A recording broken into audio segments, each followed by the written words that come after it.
At para manetical na kahagi, hindi mawawala dun sa kanyang iglesia. Kasi kung kasi Tama. pa lang inadaya ka na, paano yung binabasta din mo? Parang dinadaya mo din. Yan tayo. Tama.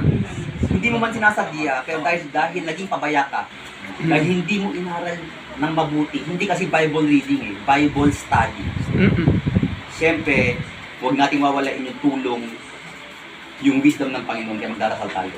Pero Tama siya. andun yung part natin na mag-aral ng salita niya. Tama. Sa tulong ng Espiritu Santo, tutulungan tayong mag-aral ng salita niya. Tama. So, yun, kailangan natin yun para huwag tayong madaya. Tama sa ano. So, dito ngayon, papasok tayo sa mga ilang katanungan, Edwin. Gusto ko si Edwin kasi elder siya, ano, napansin ko na, okay si Edwin na mamuno sa church natin. Church pa daw nila na yung Sige, excellent.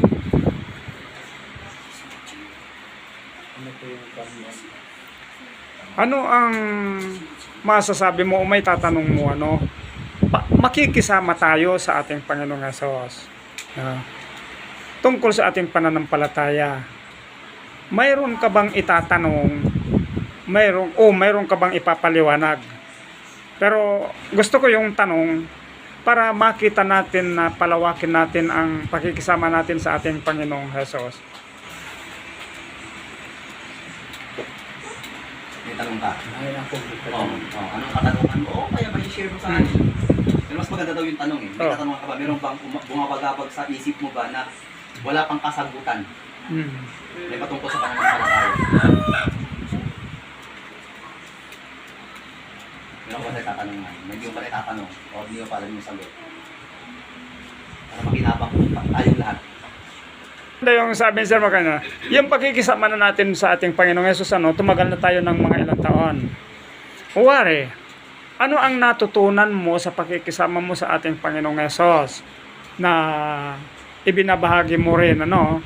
Nakikita ko kung tumatayo ka kasi, okay yung mga sinasalita mo, ano? Ano yung mga natututunan mo na nagiging tapat ka sa ating Panginoong Hesus? marami yung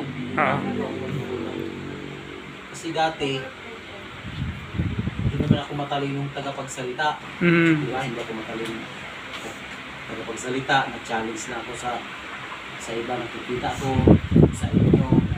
Challenge ako nga. Sabi ko sa sarili ko, kaya ko rin siguro na dating ang pinili pag panahon na ako ay tatayo dyan.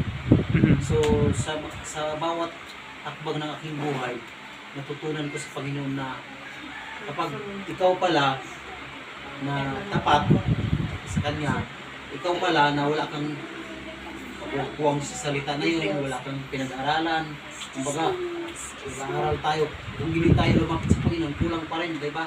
Kahit matalinong pastor, kung hindi magdasal, hindi pa rin bibigyan ng kalaman yun. So doon ko nalalaman yun na masaya pala mag-ikot sa Panginoon yun. Masaya at saka minsan nagda-doubt ako na pupunta kaya ako o hindi o gagawin ko kaya ako. Pero kung tayo ay lumapit sa Panginoon ng buong puso, kahit kulang ka ng kaalaman, magpagamit ka lang sa Kanya, ang Panginoon na ang magbibigay sa iyo ng kaalaman. Siya na ang magpupuno sa lahat ng pangangailangan mo. Mga pagkukulang, kasi ako namin ko hindi ako matalino. Ngunit dahil nagpagamit ako sa Panginoon, lalo na sa program dyan sa devotional worship, dati nagdadoubt ako, ano kayang sasabihin ko. Pero nung natutunan ko talaga nga, mas mahalaga yung magpagamit ka sa Panginoon. Bibigyan ka niya ng tama. Tama, no? Amen. Ang ganda, no? So, bilang sa mga babae naman, sa pamuno ni Melba, sa pagkikisama mo na sa ating Panginoon, ano, mula nung ipanganak ka, ano ang masasabi mo, anak, na natutunan mo? Paano mo mapatutunayan sa Panginoon na tapat ka sa Kanya? Dahil, kasi ang Diyos na tumawag sa atin ay tapat siya. Paano mo naman mapapaliwanag na tapat ka din naman sa Panginoon? Yun yung ating katanungan. Kasi magmula nung okay na ito na naimulat na sa akin yung tapat na pananampalataya sa Panginoon. Mhm. Tapos, ngayon, sa tuwing pagdating ng Sabado, lalo na pag Sabado, yung pag-worship namin, hindi namin nakakaligtaan namin lagi kasi pagpunta sa school, pagdating namin, madilim na, magluto ka, lahat ng pansalot ng bahay. Mhm. Pagdating na, guilty ako talaga kasi madalas na hindi kami na nakapag-worship. Pero sila kahit worship siya mag-isa niya. Pero yung pagmamahal mo sa Panginoon at saka yung takot mo na hindi mo nagagawa yung mga kagustuhan niya, nandoon, magkahalo sa ano ko. Mhm. Kaya, lalo na yung pagdating ng Sabat, kailangan pupunta talaga ako sa church. Pag-gising ko sa umaga, maghanda na ako para sa church. Tapos, yung pagmamahal ko na naituro sa akin ng maliit ako, continuous hanggang ngayon. 62, magsi-63 na ako. Kasi, nandun yung pagmamahal mo sa Panginoon na naimulat sa iyo nung maliit ka. Yung nga naghalo yung pagmamahal mo sa Panginoon, kaya hindi ako dapat ma-absent sa pagsamba. Okay. Kaya ipinapanalangin ko na yung Sabat na yon magiging successful. Kahit na minsan alam ko na walang participant sa kapilya doon sa Victoria. Okay, maganda yung... Pagdating ng alas 9, puno yung church kasi talagang mararamdaman ko yung sagot ng Panginoon. Ayan. Ayun, ang katapatan na feel ko. Okay. Maganda, no? Ang isang nakikita ko dito kung minsan na-obserbahan ko, no? Itong Sabat ng Panginoon, kung minsan, nagkakaroon tayo dito ng pagkakamali, ano? Dahil, titingnan natin ang Psalms, ano? 113 verse 3. Tingnan natin ang tungkol doon sa araw na kasi ito, ano? Titingnan natin. So, sa gabi naman, ay matutulog naman tayo. 113 verse 3 ng Psalms. Nakita mo, sir? Pakibasa nga, sir. Buhat sa sailangan hanggang sa kanluran, ang ngalan ni Yahweh. Ay, sorry. 103 para, sir. 103. 103. Ay, ano yung binasa mo, sir? 13. 113?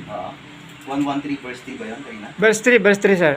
113. 113 verse 3. 113 verse 3. Yes, sir. Ito nga. Sorry, ito awit ba ang ano? Mga awit. Psalms awit ano? 113, 113 verse 3. Oh, yeah. Buhat sa silangan hanggang sa kanluran, ang ngalan ni Yahweh dapat papurihan. Diyan nga, Melba? From the east to the west, praise the name of the Lord. Aha. Sa Ilocano, tingnan natin na. 13 verse 3. Manipod, sumingising, tiinit, naging gait, dilitnik na, metlaeng, tinagan ni Jehovah, may dayaw kuma. So, ibig sabihin, nagkaiba lang ang translation kasi from east to the west. Parang mula sa kanyang paglabas, no, hanggang sa kanyang paglubog, no, iniingatan natin ang Sabat na huwag madungisan, no? Kasi dito, ulitin natin yung 58 ng Isaiah, verse 13 para maabutan ni Edwin at ni Melba. Si Melba ang babasa nga. The Lord says, if you treat the Sabbath as sacred and do not pursue your own interest on that day, if you value my holy day and honor it by not traveling, working, or talking idly on that day. So, dyan din, tingnan mo nga dyan. Kapag iyong iurong ang iyong kaadaan sa Sabat, ay paggawa ng iyong kalayawan aking banal na araw. At iyong pinatawag ang Sabat bilang isang kasiyahan na mga rangal, ang banal na araw ng Panginoon. At ito yung pinarangalan na hindi ka lalakad sa iyong mga sariling lakad, ni hinahanap ang iyong sarili, kalayawan, ni magsalita ng iyong mga salita. Mhm. So, dito, ang Sabat, mahigpit talaga ang Panginoon. No? Dahil ito yung tanda niya sa kanyang bayan na huwag nating lalapastanganan. Maaring sasabihin natin, ito nga yung sinabi kanina na maaring sabihin natin sa ating sarili na tapat tayo sa ating Panginoon, ngunit dahil may kakulangan tayo sa kaalaman, sa banal na kasulatan, nagkakamali tayo kung minsan. Kaya yung patutuo natin kung minsan na matapat tayo sa Panginoon, may pagkakamali kung minsan.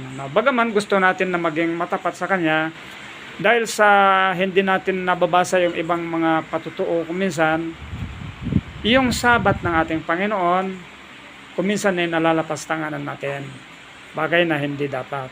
So ngayon sabihin natin, tanungin natin ang ating sarili, tapat nga kaya ako sa Panginoon?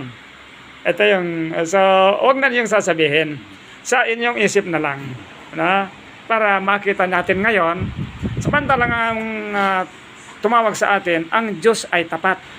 Dahil sa Kanya tinawag niya tayo upang ispasama niya tayo sa ating Panginoong Hesus. So ang tanong na natin, kung tapat ang Diyos sa atin, tapat nga kaya ako sa Kanya? So ito lang yung sinabi natin na tinignan natin kung talagang tapat nga tayo sa ating Panginoon, sa Kanyang ikinomit sa atin, lalong-lalo na sa Kanyang Kasi Sabat. dapat ito mag-connect ito sa sa Exodus 20 verse 8 Mm.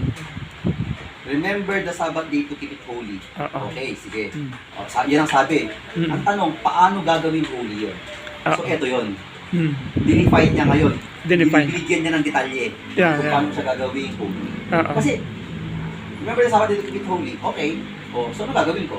Paano ko gagawin holy yun? Yung paano, yung how eh. So, eto yun. Yung etong talatang ito, Isaiah 58:13. Ito yun. So, ang ganda, no? Okay.